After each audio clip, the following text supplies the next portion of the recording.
हिंदुओं से बदला लेने के लिए कांग्रेस ने 3 महाघटिया कानून बनाए।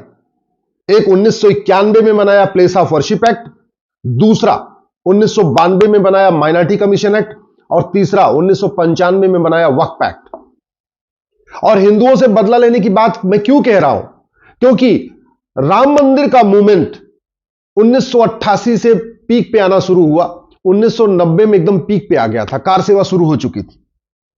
इसलिए हिंदुओं से बदला लेने के लिए, हिंदुओं को नीचा दिखाने के लिए कांग्रेस की सरकार ने सबसे पहले 1991 में प्लेस ऑफ वर्शिप एक्ट बनाया। और उसका मूल कारण था कि उस समय एक नारा दिया जाता था, अयोध्या तो झांकी है, काशी मथुरा बाकी है। कांग्रेस की सरकार ने 1991 में कानून बना के काशी और मथुरा कभी हम फ्री न करा पाए। जिन मठ मंदिरों पे हमारा मुगलों ने कब्जा किया, वहां पे मस्जिद बनवा दिया, उसको हम रिस्टोर न कर पाए, इसलिए उन्होंने 1991 में कानून बना दिया प्लेस ऑफ वर्शिप एक्ट। यह कानून कहता है कि अयोध्या का मुकदमा तो कोर्ट से चलेगा, बाकी सारे के सारे मुकदमे जो कोर्ट में चल रहे हैं खत्म हो जाएंगे, नया कोई मुकदमा फाइल नहीं हो पाएगा। इसका मतलब हिंदू, जैन, बौद्ध और सिख के लिए कोर्ट का दरवाजा ही बंद कर दिया। किसी भी लोकतांत्रिक देश में जो विवाद होता है उसका समाधान कोर्ट के जरिए होता है। अगर कोर्ट का दरवाजा बंद हो जाएगा तो लोकतंत्र खत्म हो जाएगा, भीड़ तंत्र हावी हो जाएगा।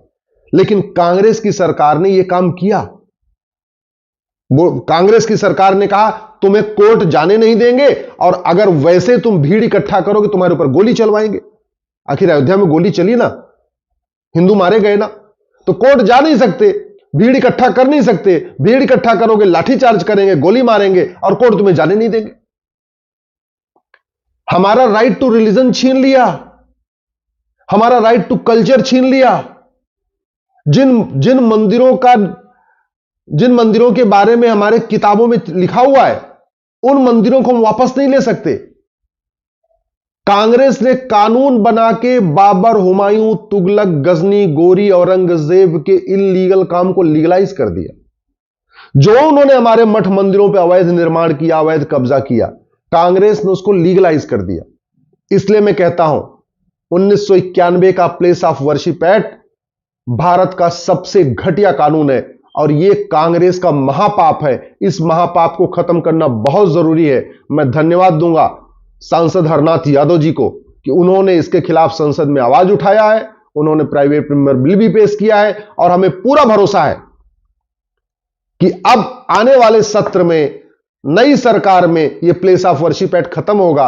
और वो इसलिए विश्वास है क्योंकि मोदी जी ने संसद में कहा है कि हम ऐसा भारत बनाएंगे जो अगले 1000 साल सुरक्षित रहे।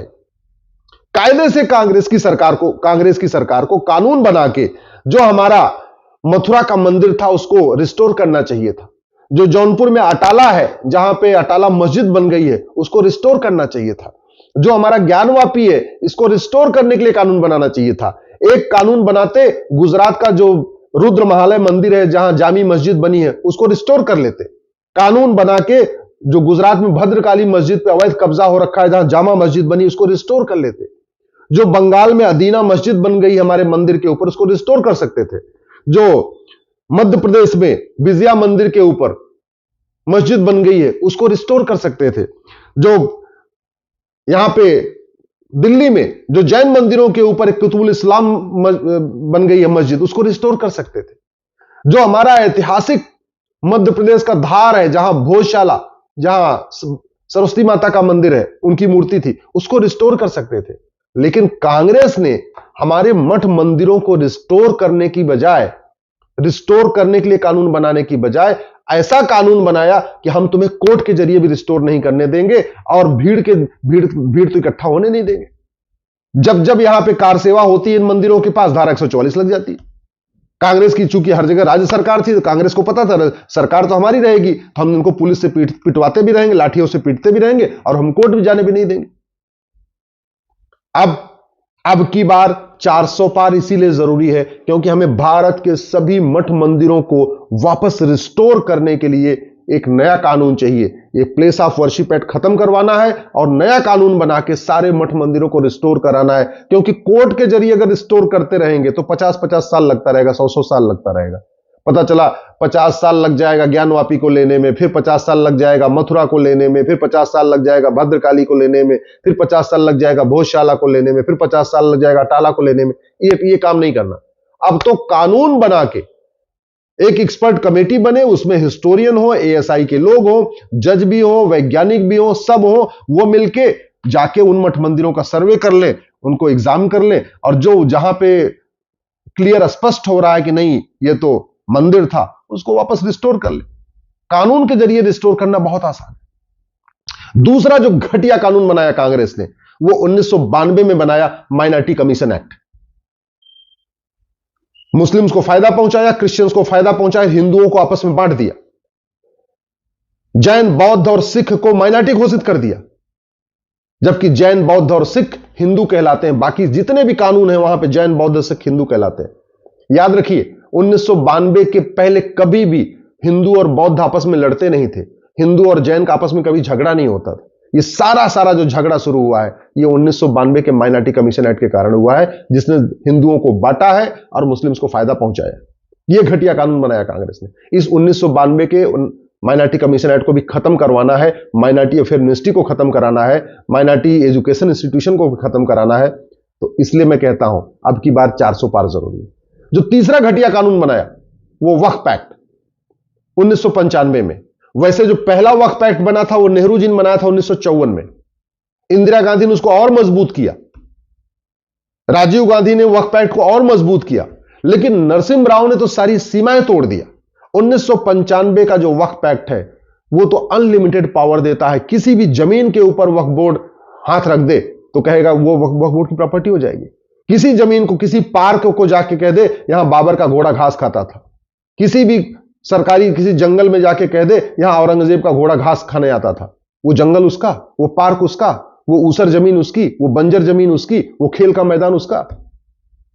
लोगों की जमीन वक्फ बोर्ड नहीं छीन रहा है, बल्कि जो पब्लिक लैंड है, जो सरकारी जमीन होती है, पार्क होता है, खेल का मैदान होता है, गोचर की जमीन होती है, बंजर जमीन होती है, ऊसर जमीन होती है, आदिवासियों के गांव, वहां पे जा जाके कब्जा करता चले जा रहा।